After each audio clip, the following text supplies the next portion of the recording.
¿Cómo están? Sean bienvenidos a una nueva edición de Conectados Online, este contacto con los parlamentarios a través de las distintas plataformas de Cámara de Diputadas y Diputados de Chile. Una conversación telemática. En esta oportunidad me acompaña el diputado Gustavo Sangüesa. Diputado, muchas gracias por estar junto a nosotros durante esta jornada. No, el gusto es mío poder compartir con ustedes a través del canal de la Cámara, llegar a todo el país, pero en especial para mí es llegar a la región de Ñuble.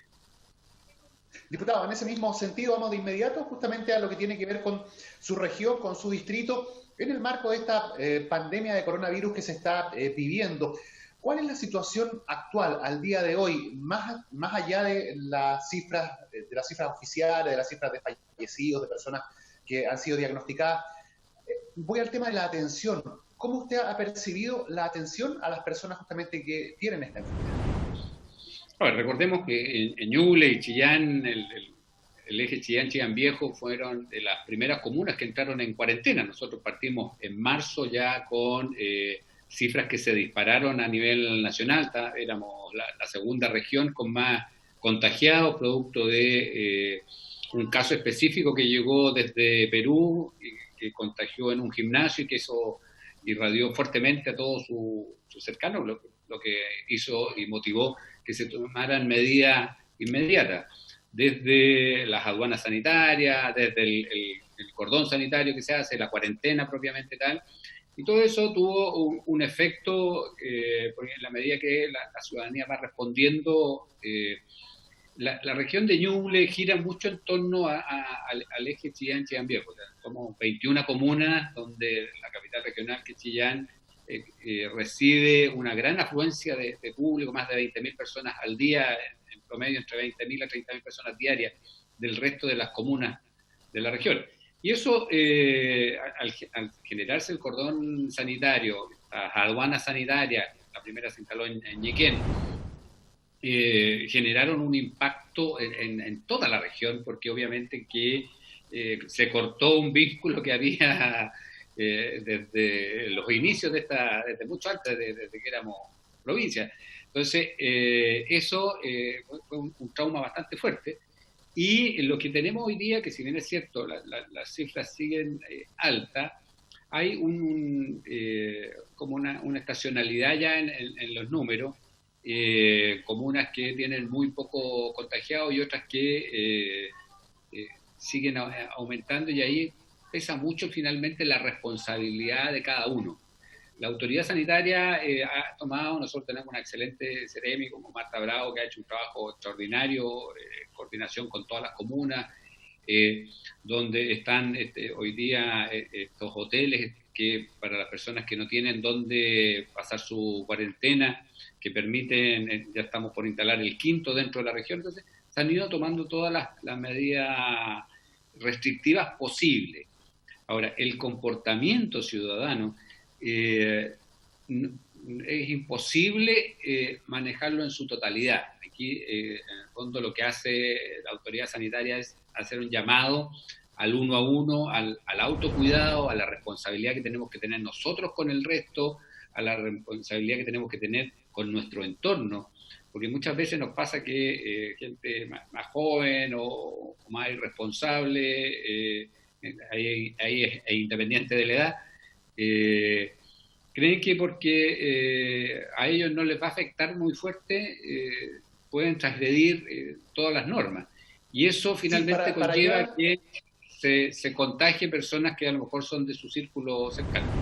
Bueno, diputado, respecto a el comportamiento de la gente, la obediencia justamente a las medidas que está planteando la autoridad. Se ha hablado mucho de que en los sectores rurales hay un mayor respeto justamente por estas decisiones, no así en los centros urbanos más grandes. En su región, ¿cuál es específicamente el comportamiento de la gente? Absolutamente, hemos tenido la responsabilidad de las personas de las comunas más pequeñas de la región de Ñuble es mucho mayor que la de los grandes centros urbanos, eso sin ninguna duda.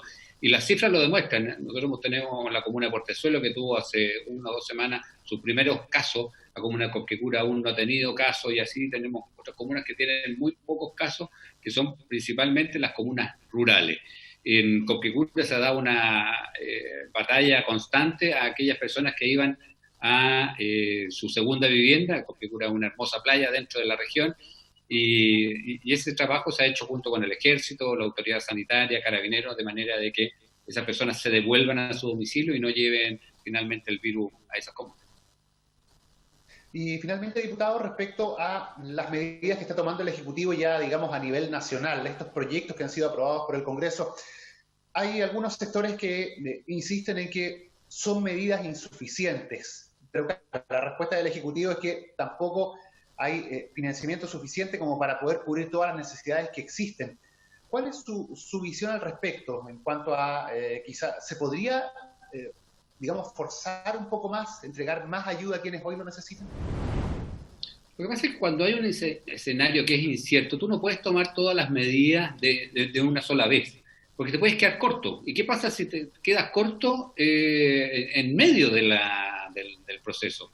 Recordemos que en algún minuto se habló que el pic iba a ser en mayo-junio, después era julio-agosto, ahora se está hablando de que esto debiese terminar en la primavera. Entonces, cuando el escenario es incierto y además es algo totalmente nuevo, yo creo que ahí ha sido el gran desafío que ha tenido el gobierno del presidente Piñera.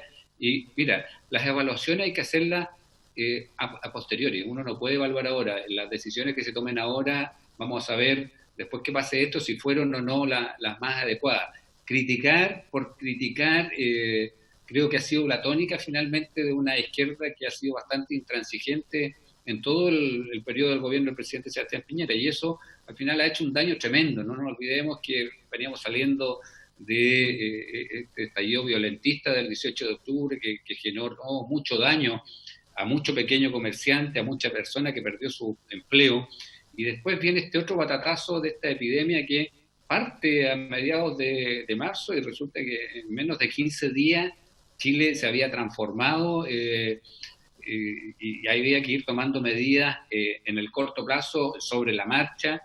Hay muchas cosas que la estructura de país que teníamos han hecho que sea más difícil llegar a esos sectores. Por ejemplo, para entregar un bono estaba la matriz hecha, se sabía cuánto, a qué cantidad de personas se llega, por lo tanto se sabe el monto final. Los otros cosas se ha tenido que ir haciendo los parámetros, por ejemplo, con el ingreso familiar de emergencia. ¿Cómo determinabas a qué familia se llega para saber finalmente cuánto iba a ser el egreso que se tiene? Lo mismo pasa con las personas a honorario, que eso es algo que tenemos que apurar porque ellos también necesitan, todas estas personas que trabajan en forma independiente, boleteando, necesitan tener ingresos. ¿Sí? Nosotros tenemos que ocuparnos de que las personas tengan los ingresos suficientes ahora para poder solventar su vida, no mantener el mismo estatus de vida, eso es imposible que lo pueda financiar el Estado, pero sí tener lo básico para poder pasar de buena manera esta época de la pandemia y después poder levantar al país, donde ahí el gobierno también ha hecho este llamado, porque aquí, si no lo hacemos entre todos, vamos a ir a un fracaso. Hemos tenido, mira, desde el bono COVID, el ingreso familiar de emergencia, todas las propuestas que ha hecho el gobierno han sido demoradas, y yo creo que por fin la oposición entendió que ese retraso finalmente, el que lo sufre es la persona que se supone que va a ser beneficiada con esa ley. Porque el retraso de una semana significa que al final, entre que se publica la ley, que se hace el reglamento, que empieza a implementarse y que le llega al ciudadano, tienes 3 semanas más. Entonces, retrasar una semana significa retrasar un mes.